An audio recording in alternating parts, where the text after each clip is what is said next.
nous sommes fêté 91e année d'existence de la DGI. D'accord? Et samedi, qui s'est passé là, samedi 6 juin. Donc, c'est dans 4 ans que moi venais pour me capable expliquer nous un petit peu, d'accord, de la DGI. Donc, dans le moniteur numéro 46 du jeudi 12 juin 1924, est apparu sous le gouvernement du président Borno la loi du 6 juin 1924 créant l'administration générale des contributions pour pallier à l'insuffisance des moyens de recouvrement des impôts, de la nécessité de créer une administration spécialement chargée d'assurer la perception des impôts, droits et taxes, des lois fiscales. Je voudrais insister sur cette notion de pleine exécution des lois fiscales pour rappeler à tous qu'à la DGI, nous sommes esclaves de la loi fiscale. Et sans la loi, sans une loi, aucune disposition légale, aucune valeur ne peut être perçue à titre d'impôt, droits et taxes ou aucune contribution quelconque. Ceci étant dit, revenons à notre historique pour signaler 3 grands moments structurels dans la vie de cette institution. Sa création le 6 juin 1924. Le 21 janvier 1985, elle devient la Direction générale des impôts. Fusion de 3 entités.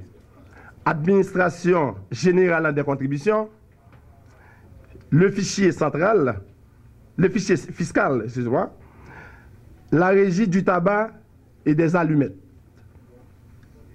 Avec le décret du 28 septembre 1987, ces structures ont été modifiées pour une division du travail par fonction.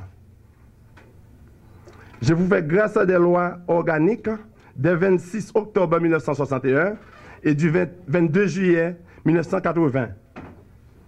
Elles ne constituent que modifications mineures qui n'ont pas vraiment entaché de base structurelle de la loi du 6 juin 1924. Comme souligné plus haut, à partir du 28 septembre 1987, l'ancienne structure, avec les chefs de bureau, les collecteurs et les préposés, ont disparu pour, au fil du temps, faire face à des unités de direction centrale, de direction départementale, des centres des impôts et des agences locales des impôts.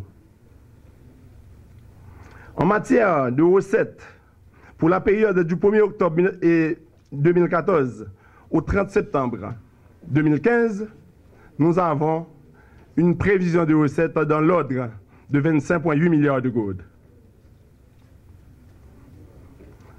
Les perspectives parmi les plus pertinentes.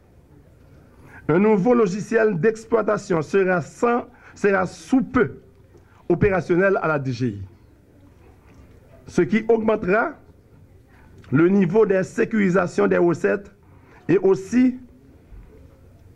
assurera une gestion plus rationnelle de l'impôt.